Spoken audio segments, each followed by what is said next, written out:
வணக்கம். சிலப்பதிகாரத்தினுடைய கால்கோள் கதை பார்த்துட்டு இருந்தோம் நம்ம. அதுல இப்போ சேரன் படையெடுத்து போக போறான். படையெடுத்து கிளம்பிட்டான். கிளம்பின உடனே அவனை எப்படி எல்லாரும் அவனை ஆசீர்வதித்து வரவேற்று அல்லது வாழ்த்தி வழி அனுப்புகிறார்கள். அப்படிங்கிறதுல சிவனுடைய சேவடியை தன்னுடைய தலையில் தாங்கி, அதற்கு பிறகு அடுத்து வரக்கூடிய ஆடகமாடம் துயின்ற பெருமாளுடைய அந்த துளசி மாலையை ஏற்கனவே தலையில சிவனுடைய வச்சுட்டதுனால தன்னுடைய தோள்களை அவன் அணிந்து கொண்டு அவன் கிளம்புகிறான் அப்படிங்கிற வரைக்கும் பார்த்து முடிச்சிருந்தோம். இப்ப அடுத்தது அவன் போகின்ற வீதி வழியாக, இப்ப போருக்கு போறோம். இப்படி போற வீதி வழியாக நாடக மகளிர் நிறைய பேர், அந்த நம்ம ஏற்கனவே பார்த்தோம் எப்படி புகார்ல தனியாக நாடக தளியிலார் வீதி இருக்கிறதோ அதே போல இங்கேயும் இருந்திருக்குமா இருக்கும். அதுல அந்த நாடக மடந்தையர் அவரை நின்று வாழ்த்துகிறார்கள். அதுல இருந்து இப்போ அடுத்து வர பகுதிகள் ஆரம்பிக்குது. அதுல இருந்து பார்க்கலாம். நாடக மடந்தையர் வாழ்த்துதல். நாடக மடந்தையர் ஆடு அரங்கு யாங்கனும் கூடையின் பொலிந்து கொற்ற வேந்தே வாகை தும்பை மணித்தோட்டு போந்தையொடு ஓடை யானையின் உயர்முகத்து ஓங்க வெண்குடை நீழல் எம் வெள் வளை கவர்ந்து கண் களி கொள்ளும் காட்சியை ஆக என. அவங்க அந்த நாடக மகளிர் அரங்கத்துல இருக்கக்கூடிய மகளிர், அந்த ஆடல் மகளிர் அவனை வாழ்த்துகிறார்கள்.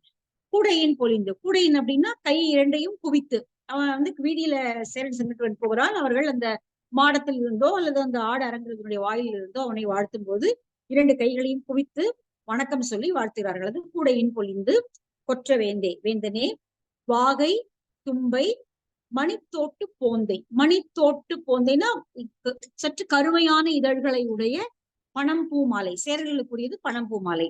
வாகை தும்பை இதெல்லாம் பகை மேற்கொண்டு செல்பவர்கள் சூடிக்கொள்ளக்கூடிய, வெற்றி பெற்ற பிறகு சூடிக்கொள்ளக்கூடிய பூக்கள். சோ வாகை தும்பையோடு பணந்தோட்டு மாலை, அந்த பணம் பூவாளான உனக்கு அடையாளமாக்கி இந்த மாலையும் நீ சூடிக்கொண்டு ஓடை யானையின் உயர் முகத்து ஓங்க. ஓடை அப்படின்னா முகப்படாம், யானைக்கு முகத்துல அணிந்திருக்கக்கூடிய அந்த முகப்படாத்துக்கு தான் ஓடை அப்படின்னு பேரு. அந்த முகப்படாம் அணிந்திருக்கக்கூடிய பட்டத்து யானையின் மேல் நீ ஏறி வரக்கூடிய அந்த காட்சியை கண்டு, உன்னுடைய வெண்கொற்ற நிழலை கண்டு எங்களுடைய கைகளில் உள்ள வளையல்கள் எல்லாம் கழன்று உன்மேல் கொண்ட காதலின் காரணமாக அவை கழன்று விழட்டும், அந்த அளவிற்கு நீ வெற்றி பெற்றவனாக திரும்பி வருவாயாக அப்படின்னு சொல்லி அவனை வாழ்த்துகிறார்கள். கண் களி கொள்ளும் காட்சியை ஆக, எங்களுடைய கண்கள் எல்லாம் மகிழும்படியான வெற்றி வேந்தனாக நீ திரும்ப வர வேண்டும் என்று அவனை வாழ்த்துகிறார்கள். அடுத்தது மாகதர், சூதர், வைதாளிகர், இது போல பல வகையான சூதர்கள், அதாவது மன்னரை வாழ்த்தி பாடக்கூடிய மரபுடையவர்கள். அவர்கள் நிறைய வெரைட்டி உண்டு. அவங்க பல வகையாக இருப்பார்கள். அவர்களுக்கு ஒவ்வொருவருக்கும் ஒவ்வொரு வரிசை. வரிசை அப்படின்னா இந்த இடத்துலதான் நின்று பாடணும், இங்கதான் நீ உட்கார்ந்து பாடணும் அப்படிங்கிற மாதிரியான அந்த வழிமுறைகள்லாம் உண்டு. அதுபடிதான் அவங்க பாடணும். ஏற்கனவே நம்ம பல தடவை பார்த்திருக்கோம். அந்தந்த வரிசையின்படியாக அவர்கள் நின்றார்கள். குயிலுவமாக்கள், ஆடல் மகளிர், தளிலார் எல்லாருமே அவர்களுடைய வரிசைப்படி நின்றார்கள் அப்படின்னு. அதே போல இங்க அவன் போருக்கு போறதுனால பல பேர் அவனை வாழ்த்தி வழி அனுப்புகிறார்கள். மாகத புலவரும் வைதாளிகரும் சூதரும் நல் வலம் தோன்ற வாழ்த்த யானை வீரரும் இவுளி தலைவரும் வாய் வாழ் மறவரும் வாழ் வலன் ஏந்த. ஏத்த, ஏத்த என்றால் புகழ. வாய் வாழ் மறவர், வெற்றியை தரக்கூடிய வாழை ஏந்திருக்கக்கூடிய மறவர்கள், வீரர்கள் அவனுடைய வெற்றியை புகழ்ந்து பாடுகிறார்கள், வாழ்த்தி அதாவது ஆரவாரம் செய்கிறார்கள். கூடவே மாகத புலவர். மாகத புலவர் அப்படின்னா அவங்க அமர்ந்து பாடும் தகுதியுடையவர்களாம். மன்னனுக்கு முன்னாடி அமர்ந்து பாடக்கூடிய தகுதி எல்லாருக்கும் கிடையாது, கொடுக்கப்படாது. அதுல உட்கார்ந்து பாடக்கூடிய தகுதியுடையவர்களுக்கு மாகதர்கள் அப்படின்னு பேரு. மாகதர்களும் வைதாளிகர். வைதாளிகர் அப்படிங்கிறது அவங்க நின்று கொண்டு பாடக்கூடியவர்கள், அல்லது சூதர்கள் நின்று கொண்டு பாடக்கூடிய, இந்த ரெண்டுத்துல ஏதாவது ஒண்ணு. வைதாளிகர், சூதர்கள். சூதர்கள் அப்படிங்கிறவங்க பாட்ஸ் அப்படின்னு சொல்லக்கூடியவங்க. இப்போ ஒவ்வொரு இடங்களுக்கா போய் பாணன் என்று சொல்லப்படக்கூடிய பல்வேறு இடங்களுக்கும் சென்று பாடக்கூடியவர்கள், அவர்கள் சூதர்கள். இங்க வைதாளிகர் அமர்ந்து கொண்டு பாடக்கூடியவர்கள், நின்று கொண்டு பாடக்கூடியவர்கள் சூதர்கள். இப்படி எல்லாருமா அவனுடைய வெற்றி, ஏற்கனவே அவன் பெற்ற வெற்றியை எல்லாம் சொல்லி இந்த இதுலயும் நீ பெரிய வெற்றியை பெறுவாயாக என்று அவனுடைய வெற்றியை வாழ்த்தி பாடுகிறார்கள். கூடவே யானை வீரர்கள், இவுளினா குதிரை, குதிரை வீரர்கள், கைகளில் வாழை ஏந்திருக்கக்கூடிய அந்த காலாட்படை, அந்த மறவர்கள் எல்லோருமே அவனுடைய வெற்றியை வாழ்த்தி பாடுகிறார்கள். இந்த இவ்வளவு ஆரவாரத்துக்கு நடுவுல மன்னன் கிளம்புறான். அடுத்தது வஞ்சி மாநகரை விடுத்து நீலகிரியை அடைந்து பாடி வீட்டில் அமர்தல். இப்ப அங்கிருந்து கிளம்பியாச்சு. வஞ்சி மாநகரத்துல இருந்து கிளம்பி படை வெளியில வந்துருச்சு. இப்ப எடுத்த உடனே நேரா போயிட முடியாது. இதுக்கு நடுவுல பெரிய பிரதேசம் இருக்குது. அவன் கங்கை ஆற்றுக்கு போறான். இப்போ கங்கை ஆற்றுக்கிட்ட போய் அங்க இருக்கக்கூடிய வடமன்னர்களை வெற்றி கொள்ள போகிறான். அப்போ அவன் போற வழியில நேரடியாக உடனே கிளம்பி அங்க போயிட முடியாது. நடுவுல பாடி வீடு அமைப்பார்கள். பாடினா படைக்கலன்கள் தங்குவதற்குரிய இடம். அதற்கு பாடி என்று பெயர். இப்போ இவன் வஞ்சி மாநகரத்திலிருந்து கிளம்பி நீலகிரியை அடுத்து பாடி வீட்டை அமைத்துக் கொள்கிறான். நீலகிரி பக்கத்துல அங்க மலை, நீலகிரி மலை மேல ஏறி வந்திருக்காங்க. தானவர் தம்மேல் தம்பதி நீங்கும் வானவன் போல் வஞ்சி நீங்கி. ஒரு இந்திரன் தன்னுடைய பரிவாரங்களோடு தன்னுடைய இந்திரலோகத்தை விட்டு நீங்கினால் எப்படி இருக்குமோ, எவ்வளவு ஆடம்பரமாகவும் ஆரவாரமாகவும் இருக்குமோ, அது போல இங்கே சேரன் தன் வஞ்சி மாநகரத்தை விட்டு நீங்கி வெளியே வருகிறான். தன் தலை தலைவரும் தலைத்தார் சேனையும் வெண்தலை புணரியின் விளிம்பு சூழ் போத. கடல் அலையினுடைய நுரையை போல இருக்கிறது. அப்படி கடல் எழுந்து அப்படி வருவது போல தண்டலை தலைவரும் தலைத்தார் சேனையும், தலையில் மாலையை சூட்டிருக்கக்கூடிய வெற்றி மாலைகளை சூட்டிருக்கக்கூடிய சேனையும் அவருடைய படை தலைவர்களுமாக அந்த படை நடந்து வருகிறது. அது பார்ப்பதற்கு அப்படி அலை எழுந்து விழுவது போல. வெண்தலை புணரியின் விளிம்பு சூழ் போத. வெண்தலை புணரியினுடைய விளிம்பு போல அது கடல் அலை ஏறி அடங்குவது போல அப்படி இருக்கிறதாம். மலை முதுகு நெளிய. இப்ப மலை மேல ஏறி இப்படி வந்திருக்காங்க, கிராஸ் பண்ணி. இப்ப மலையினுடைய முதுகே நெளிஞ்சு போச்சான் இவங்க வரக்கூடிய அந்த அளவு காரணமாக. நிலை நாடு அதற்பட. அதற்கு அடுத்து இருக்கக்கூடிய நிலை நாடு என்று சொல்லப்படக்கூடிய நாடு அதற்பட. அதர்னு ஆரவாரத்தோடு அது அப்படியே நடுங்க. உலக மன்னவன் ஒருங்குடன் சென்று ஆங்கு ஆளும் புறவி அணித்தேர் தானையோடு நீலகிரியின் நெடும் புறத்து இருத்து ஆங்கு. உலக மன்னவன் ஒருங்குடன் சென்று, இந்த மலையை முதுகு நெளியும்படியாக அவன் உலகத்தினுடைய மன்னவனாகிய, இந்த உலகு அப்படின்னா இந்த உலகத்தினுடைய மன்னர்கள் எல்லாரும் நில உலகை ஆளுகின்ற, அவங்க சின்ன பிரதேசத்தை ஆண்டாலுமே உலகத்தையே ஆண்டான்னு சொல்றது அப்படிங்கிறதுதான் வழக்கம்.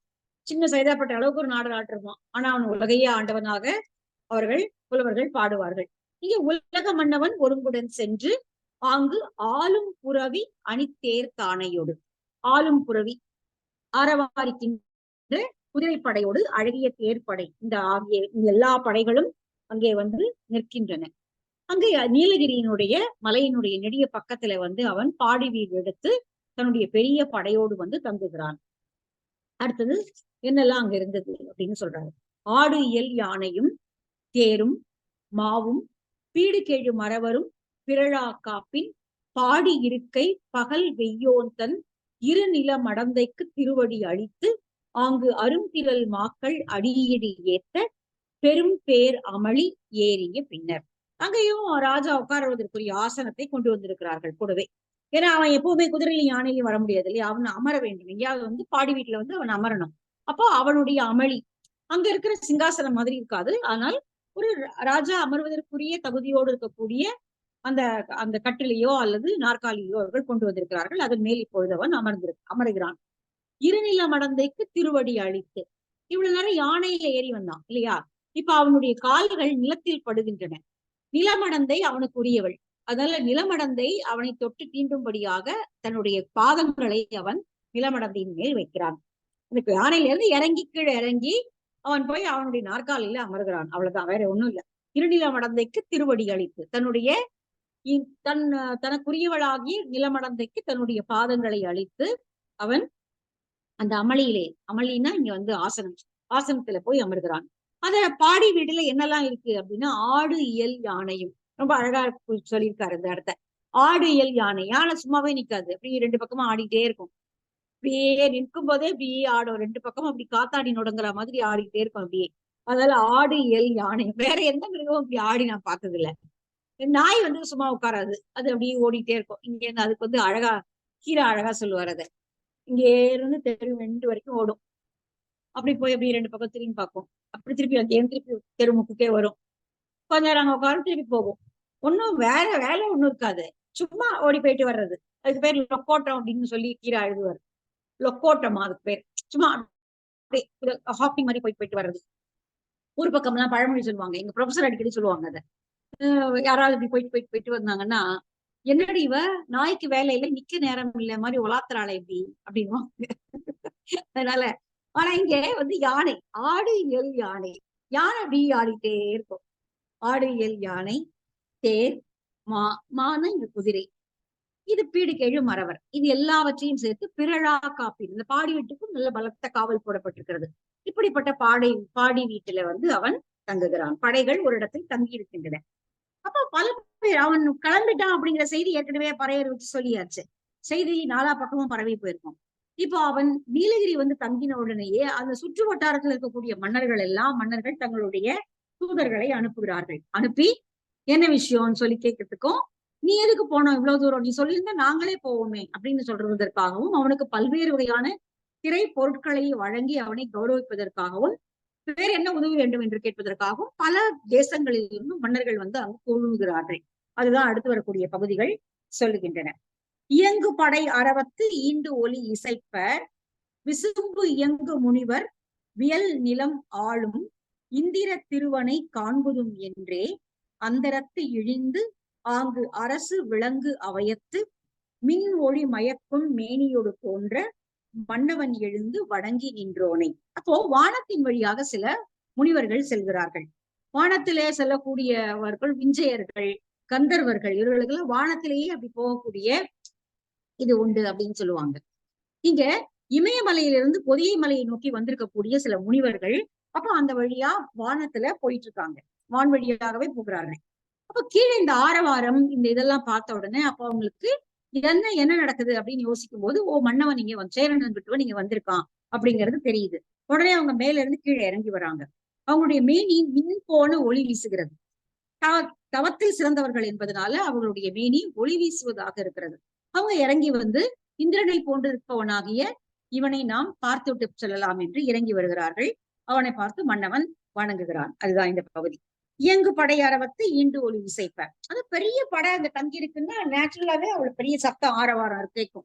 அந்த ஆரவாரம் கேட்கும் போது விசும்பு இயங்கு முனிவர், விசும்புனா வானம், வானத்தின் வழியாகவே கீழே பூமிக்கே வராம வானத்தின் வழியாகவே செல்லக்கூடிய முனிவர்கள் இந்த காட்சியை பார்த்துட்டு இந்திர திருவனை காண்பதும் என்றே, இந்திரனை போல திருவுடையவனாகிய பெருமையுடையவனாகிய செல்வம் பொருந்தியவனாக, எப்படி வேணாலும் எடுத்துக்கலாம், அழகு பொருந்தியவனாகிய அப்படி இருக்கக்கூடிய சேரன் செங்குட்டுவனை வந்து பார்க்கலாம் என்று சொல்லி அந்தரத்து இழிந்து மேலே இருந்து கீழே இறங்கி வந்து அவர்கள் அங்கே அரசு விலங்கு அமைத்து சேரன் செங்குட்டுவன் இருக்கிற இடத்துக்கு வருகிறார்கள். அவர்கள் யார் என்பதை அறிந்து கொண்ட சேரன் செங்குட்டுவன் எழுந்து நின்று அவர்களை வணங்குகிறான்.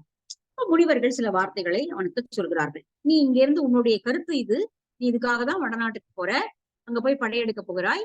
அங்க படையெடுக்கும் பொழுது நீ அங்கு தவம் மேற்கொள்ளக்கூடிய முனிவர்கள் இருக்கிறார்கள், அந்தணர்கள் இருக்கிறார்கள். அவர்களுக்கு எந்த உரையும் நீ செய்து விடாதே, அவர்களுடைய வேள்விகளை நீ பாதுகாக்க வேண்டும் என்று சொல்கிறார்கள். அந்த வேண்டுகோளை வைக்கிறார்கள். மன்னவனும் அப்படியே செய்கிறேன் என்று வாக்கு கொடுக்கிறான். அதுதான் அடுத்த பகுதி. செஞ்சடை வானவன் அருளினில் விளங்க வஞ்சி தோன்றிய வானவ கேளாய் மலையத்து ஏகுதும் வான்பேர் இமய நிலையத்து ஏகுதல் நின் கருத்து ஆகலின் அருமறை அந்தனர் ஆங்குலர் வாழ்வோர் பெருநில மன்ன காத்தல் நின் கடன் என்று ஆங்கு அவர் வாழ்த்தி போந்ததன் பின்னர் அவங்க வந்து மன்னவனை முதல்ல வாழ்த்துறாங்க. செஞ்சடை வானவன் அருளினால் விளங்க வஞ்சி தோன்றிய வானவர். செஞ்சடை கடவுள்னா சிவபெருமான். சிவபெருமானுடைய அருளினால் வஞ்சி மாநகத்தை ஆளக்கூடிய சேர மன்னனாக தோன்றியவனே, உன்னை நாங்க வாழ்த்துகிறோம். மலையத்து ஏதும், நாங்கள் இப்போ பொதிய மலையை நோக்கி போய்கொண்டிருக்கிறோம். உனக்கு இமயத்தை நோக்கி போக வேண்டும் என்ற கருத்து என்பதும் அங்கு வெற்றி கொள்ள வேண்டும் என்ற கருத்து என்பதும் தெரியும் எங்களுக்கு. நின் கருத்து ஆகலின், ஆனால் அங்கே போகும் பொழுது போர் என்ற காரணத்தினால எல்லாவற்றையும் அழித்து விடாதே. அருமறை அந்தணர்கள், மறை ஓதக்கூடிய அந்தணர்கள் அங்கே வேள்விகளை செய்து கொண்டு வாழ்கிறார்கள். அவர்களை நீ எந்த வகையான ஊரும் அவர்களுக்கு செய்து விடாதே. பெருநில மன்ன காத்தல் நின் கடன், இங்கே இந்த ஊர்ல இருக்கக்கூடிய அந்தணர்களை மட்டுமல்ல, அங்க இருக்கக்கூடிய அந்தணர்களையும் காப்பதும் உன்னுடைய கடமைதான். அதனால நீ அவர்களுக்கு ஊறு செய்யாதே என்று கேட்டுக்கொள்ள அங்கு அவன் வாழ்த்தி போந்ததன் பின்னர் உடனே மீண்டும் அவனை வாழ்த்தி விட்டு அந்த முனிவர்கள் சென்று விடுகிறார்கள். அடுத்தது பல்வகையான கூத்தர்களும் பாணன் பாடினி அவர்கள்லாம் வந்து மன்னனை வாழ்த்தி பாடுகிறார்கள். அடுத்தவங்க எல்லாம் வராத காட்சிகள் தான் காட்டுறாரு. வீங்கு நீர் ஆலம் ஆழ்வோன் வாழ்க என பொங்கன கூத்தரும் கொடும் கருநாடரும் தம் குலத்து ஓதிய தகைசால் அணியினர் இருள் பட பொதுளிய சுருள் இரும் குஞ்சி மருள் பட பரப்பிய ஒலியல் மாலையர் வடம் சுமந்து ஓங்கிய வளர் இள வனமுலை கருங்கையல் நெடுங்கண் காரிகையோடு இவங்க எல்லாம் வராங்க. யாருமே இப்போ நீலகிரி வந்து அடைஞ்சிட்டான் இல்லையா? அடுத்து அடுத்து வரக்கூடிய பிரதேசங்கள் வேற வேற பிரதேசம். இப்போ வந்து தமிழ்நாட்டினுடைய ஒரு எல்லை பகுதி இது நீலகிரி. அப்ப அடுத்து வரக்கூடியது கர்நாடகம், அந்த மாதிரியான கொங்கணம், அந்த பிரதேசங்கள் எல்லாம் வந்துடும். அதனால அங்க இருக்கக்கூடிய பாணன் பாடினி எல்லாம் வராங்க. வீங்கு நீர் ஞாலம் ஆழ்வோன் வாழ்க, பெருத்த நீரால் சூழப்பட்ட இந்த உலகத்தை ஆளுகின்ற சேரன் வாழ்க என்று வாழ்த்தி, கொங்கண கூத்தர், கொங்கண பகுதி நமக்கு தெரியும், கொடகு அந்த சைடு இருக்கக்கூடியது கொங்கணம். கொங்கண கூத்தரும் அந்த பகுதியைச் சேர்ந்த கூத்தர்களும், கொடும் கருநாடரும் கர்நாடக பகுதியைச் சேர்ந்த கூத்தர்களும், தம் குலத்து ஓதிய தகைசால் அணியினர், அவர்களுடைய குலத்திற்கு விதிக்கப்பட்டிருக்கக்கூடிய அணிகலன்களை புனைந்தவர்களாக, இருள் பட பொதுளிய சுருள் இரும் குஞ்சி, குஞ்சினா ஆண்களுடைய தலைமுடிக்கு குஞ்சு என்பது பெயர், நல்லா சுருட்டி கட்டியிருப்பாங்க மேல. இருள் பட பொதுளிய, நன்றாக கரு என்று வளர்ந்த நல்ல கூந்தல்னு சொல்ல முடியாது, ஏன்னா கூந்தல் அது பெண்களுடைய இடம். இது வந்து அவருடைய தலைமுடி இருள் பட பொதுளிய சுருள் இரும், சுருட்டி சுருட்டியாக இருக்கிறது, நன்றாக கருமையாக இருக்கிறது அந்த ஆண்களுடைய குஞ்சி.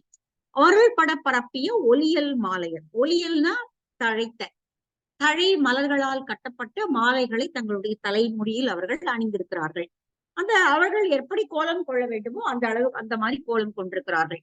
வடம் சுமந்து ஓங்கிய வளர் இள வனமுலை, வடம் முத்து மாலைகளை அணிந்திருப்பதனால் மிக அழகுற எடுப்பாக தெரியக்கூடிய அழகான கொங்கைகளை உடையவர்களாகிய கருங்கயல் நெடுங்கண் காரிகையோடு, கருமையான கயல் போன்ற கண்களை உடைய அந்த பெண்களோடு. நம்ம ஏற்கனவே பார்த்தோம், இந்த படை நடத்தக்கூடிய பாடி வீடுகளுக்கோ அல்லது படைப்புறத்துக்கோ பெண்கள் வருவது என்பது இயல்பல்ல. பாசறை வழக்கம் மகடு கொள்ளார் அப்படின்னு ஒரு இது இருக்கு.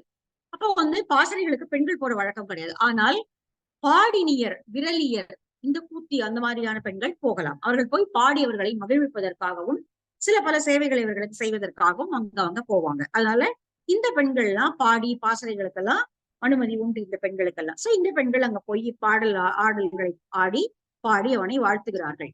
அரும்பு அவிழ் வேனில் வந்தது, அவங்க வந்து இரும்புயில் ஆல இனவண்டு யாழ் செய்ய, அரும்பு அவிழ் வேனில் வந்தது வாரார் காதலர் என்னும் மேதகு சிறப்பின் மாதர்பாணி வரியோடு தோன்ற. மாதர்பாணி அப்படிங்கிறது வந்து ஒரு பாடல் வகை. அந்த மாதர்பாடி, இந்த நம்ம ஆட்சியர் குறவை பார்த்தோம் இல்லையா, அது போல ஒரு வரி பாடல் வகை. அதாவது இந்த என்ன கருத்தமைந்தவர்கள் பாடலை பாடுகிறார்கள் அப்படின்னா, இருங்குயில் ஆல, அதாவது அவன் சொல்லிவிட்டு போன பருவம் வந்து விட்டது, ஆனால் இன்னும் அவன் வரவில்லை. முதல்ல அவன் ஒண்ணு மழைக்காலத்துல வருவேன்னு சொல்லுவான், இல்லைன்னா வசந்த காலத்துல வருவேன்னு சொல்லுவான். இப்ப இங்க வசந்த காலம் வந்து விட்டது, குயில்கள் ஆளுகின்றன. குயில் வந்து கத்தும் தான் நம்ம படிச்சிருக்கோம், இங்க குயில் ஆல அப்படிங்கிறாரு. ஆல, குயில் எழுப்பக்கூடிய சத்தத்திற்கு ஆல அப்படின்னு சொல்றாரு. கருங்குயில்கள் பாடுகின்றன, இது புதுசான வார்த்தை.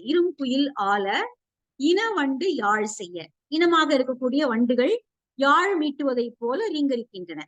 அரும்பு அவிழ் வேனில் வந்தது, அரும்புகளை அவிழ்க்கக்கூடிய வேண்டிக்காலம் வந்துவிட்டது, ஆனால் இங்கே அவர் இன்னும் வரவில்லையே, காதலர் வரவில்லையே என்று சொல்லி தலைவையும் தோழியும் பாடுவது போன்ற அகப்பாடல்களோடு பொருந்திய மாதர்பாணி பாடல்களை பாடி அவர்கள் வாழ்த்தி பாடுகிறார்கள். அடுத்தது குடகர் வருகிறார்கள். இப்படி பல பிரதேசங்களை, அந்த நீலகிரியை வந்து அவன் அடைந்தவுடன் அதை ஒட்டி இருக்கக்கூடிய பல்வேறு பிரதேசங்கள்ல அவனுடைய புகழ் பரவி இருக்கிறது. அதனால அங்க இருக்கக்கூடிய இசைக்கலைஞர்கள் எல்லாம் சேரன் செங்குட்டுவனை பார்ப்பதற்காக வந்திருக்கிறார்கள். கோல் வளை மாதே கோலம் கொள்ளாய் காலம் காணாய் கடிது இடித்து உரறி காரோ வந்தது காதலர் ஏறிய தேரோ வந்தது செய்வினை முடிந்து என கார் குறவையோடு கரும் கயல் நெடுங்கண் கோல் தொடி மாதரோடு குடகர் தோன்ற. இங்க நம்ம ஏற்கனவே பார்த்தது வந்து கொங்கணர் கொடும் கர்நாடக பகுதியிலிருந்து வந்த அவங்களை பார்த்தோம். இங்க அடுத்து இவங்க வந்திருக்கிறவர்கள் வந்து குடகர், குடகு பகுதியிலிருந்து வந்திருக்கக்கூடிய பாணன் பாடினி அவர்கள். இங்க அவங்க வேற ஒரு கருத்தம் இந்த பாடல்களை பாடுகிறார்கள். இவங்க முதல்ல பாடினவங்க வேணில் வந்தது வரலைன்னு பாடினாங்க. இவங்க வந்து இப்போ அவன் சொல்லிவிட்டு போன கார்காலம் வந்து விட்டது, அவன் இன்னும் வரவில்லையே என்று குறிப்பு தோன்ற பாடுவது போல காதல் பாடல்களை பாடி, இந்த பாடல்கள் எல்லாம் ஒருவேளை சேரன் செங்குட்டுவனை கூட தலைவனா இருக்கலாம். கோல் வளை மாதே, அழகான வளையல்களை அணிந்த பெண்ணே கோலம் கொள்ளாய், உன்னுடைய ஒப்பனைகளை நீ புனைந்து கொள். காலம் காணாய் கடிது இடித்து உரறி காரோ வந்தது, பாரு நீ எதிர்பார்த்து கொண்டிருந்த காலம் வந்து விட்டது.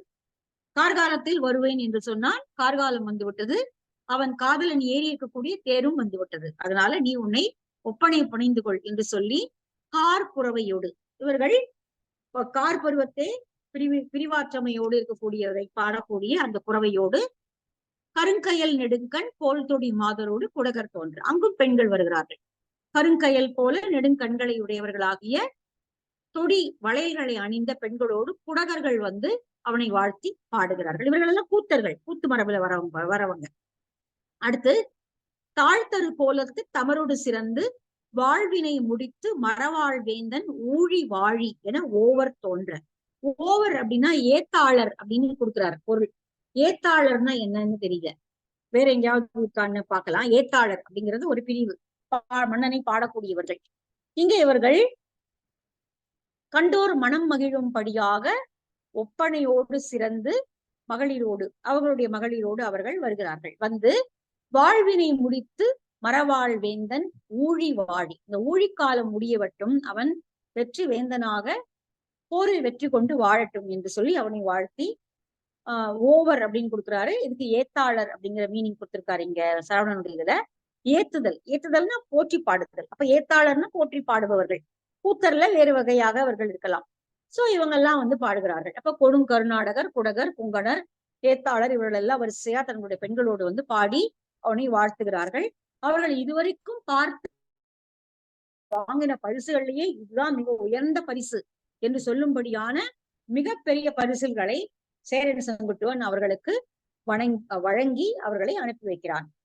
கூத்துள் படுவோன் காட்டிய முறைமையின் ஏத்தினர் அறியா இருங்கலன் நல்கி வேத்தினம் நடுக்கும் வேலோன் இருந்தொழி.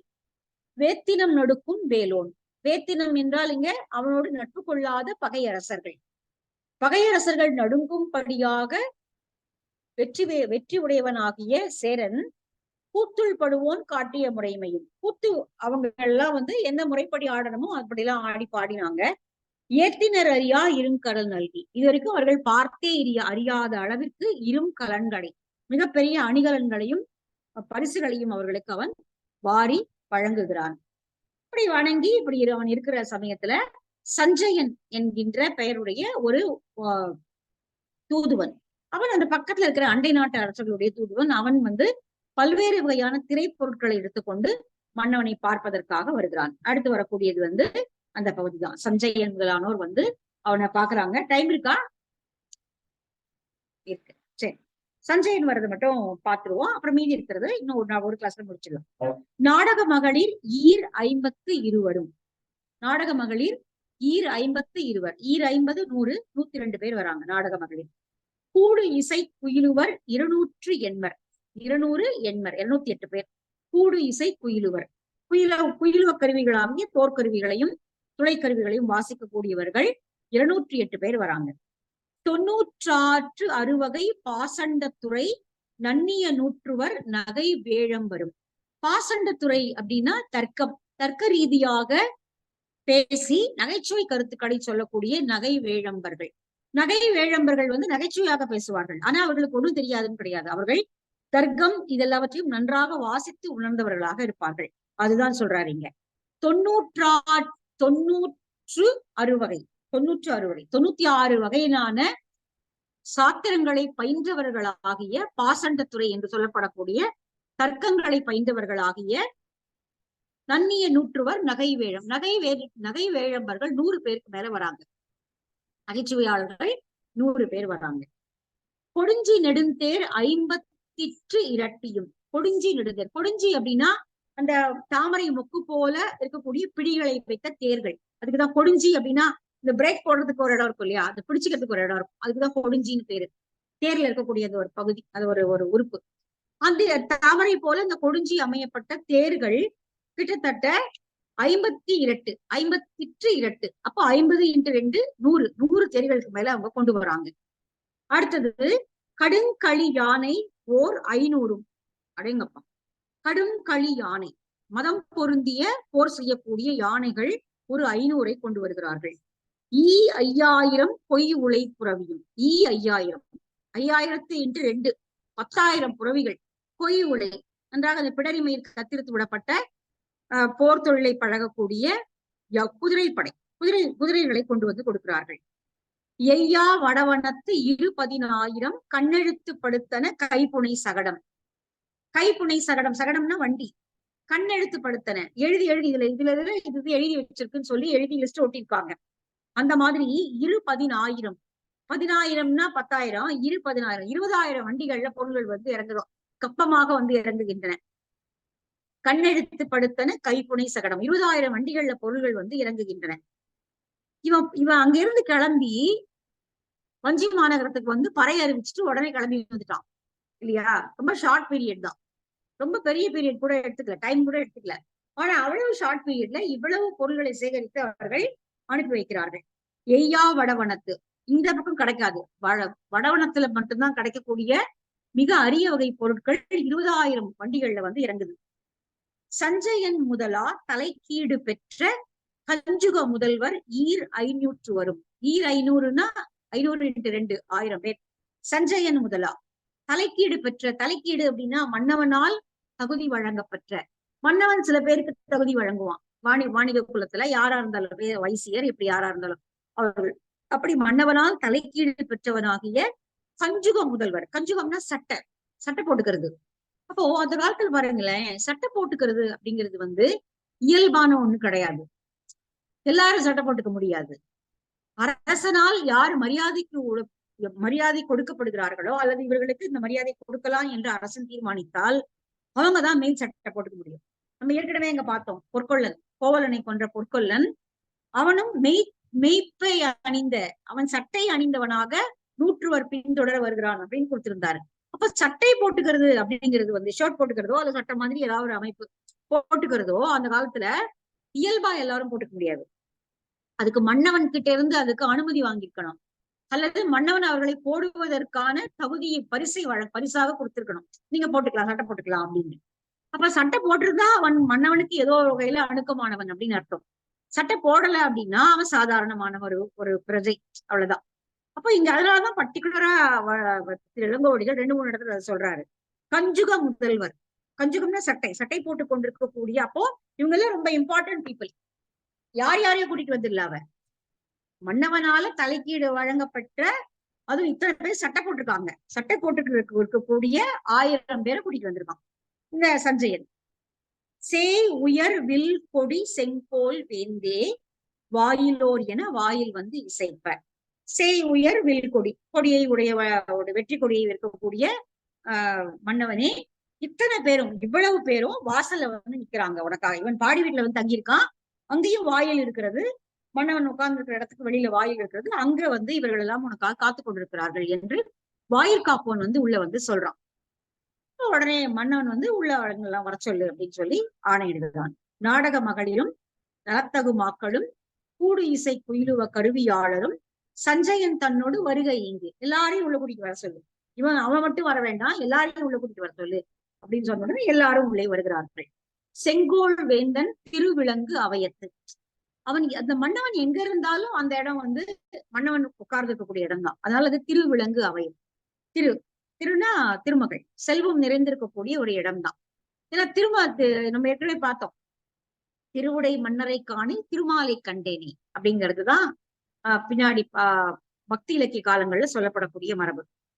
திருவுடை மன்னரை காணி திருமாலை கண்டேனே, அப்ப திருமால் அங்க இருக்காங்க, திருமகளும் அங்கதான் இருப்பா இல்லையா, அதனால திருமகளும் அங்க இருந்தா அது செல்வம் பொருந்திய இடம், அவ்வளவுதான். சஞ்சயன் புகுந்து தாழ்ந்து பல ஏத்தி, உடனே சஞ்சயன் உள்ள வந்து, சஞ்சயன் தான் இப்ப எல்லாருக்கும் தலைவன், இந்த வந்திருக்கக்கூடிய இத்தனை மொத்த இதுக்கும் தலைவன் அவன் தான்.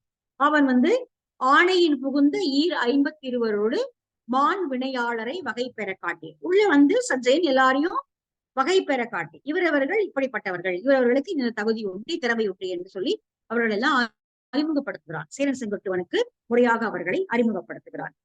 அடுத்தது சஞ்சயன் வந்து சில செய்தியை சொல்றான். என்னன்னு கேட்கிறான், அடுத்த சில செய்திகளை சொல்றான். வேற்றுமை இன்றி நின்னோடு கலந்த 100 கண்ணரும் போல் தொழில் வேந்தே, வடதிசை மருங்கின் வானவன் பெயர்வது கடவுள் எழுத ஓர் கற்கே ஆயின், ஓங்கிய இமயத்து கல்கால் கொண்டு வீங்கு நீர் கங்கை நீர்ப்படை செய்து ஆங்கு யாம் தரும் ஆற்றலம் என்றனர் என்று வீங்கு நீர் ஞாலம் ஆழ்வோய் வாழ்க.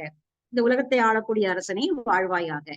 வடதிசை மருங்கின் வானவன் பெயர்வது, நீங்க வடதிசைக்கு போவதற்கான காரணம், முக்கிய காரணம், கடவுள் எழுத ஓர் கற்கை ஆயின், கடவுள் சிலை போல கண்ணகிக்கான சிலை எழுதுவதற்கான காரணம் தான் என்றால், அதை நாங்களே போய் செய்து கொண்டு வந்து, சிலையை செய்து கொண்டு கங்கை ஆற்றில் நீராட்டி உங்களிடம் கொண்டு வந்து சேர்த்து விடுவோமே. நீங்கள் எதற்கு இவ்வளவு தூரம் கிளம்பி வர வேண்டும்? இவ்வளவு பெரிய படையோடு எதற்கு நீங்க கிளம்பி வரணும்? பீங்கு நீர் கங்கை படை நீர் செய்து ஆங்கு யாம் பெரும் ஆற்றலும், நாங்களே அதை கொண்டு வந்து கொடுத்துருவோமே என்று சொல்லி அவர்கள் இந்த செய்தியை, நூற்றுக்கண்ணவர் அவனுடைய சேரன் செங்குட்டுவனுக்கு நட்பாகவும் கூடவே திரை செலுத்துபவர்களாகவும் இருக்கக்கூடிய நூற்றுக்கண்ணவர் என்ற வேந்தர்கள் அந்த இதை சொல்லி அனுப்புகிறார்கள். நான் இங்க ஏன் இவ்வளவு தூரம் வரணும், கஷ்டப்பட்டுட்டு நாங்களே போய் அதை செஞ்சு முடிச்சுட்டு வந்திருப்போமே அப்படின்னு சொல்லி அவர்கள் செய்தியை அனுப்பியிருக்கிறார்கள். கூடவே இவ்வளவு பெரிய பரிசு பொருட்களையும் அனுப்பியிருக்கிறார்கள். அடுத்து சஞ்சயனுக்கு செங்குட்டுவன் சில வார்த்தைகளை சொல்றான். அடுத்தது வந்து அவங்க கிளம்பி போக போறாங்க. இந்த பகுதி வந்து நம்ம நாளைக்கு கிளாஸ்ல பார்க்கலாம். இதோட நிறுத்திப்போம். வணக்கம்.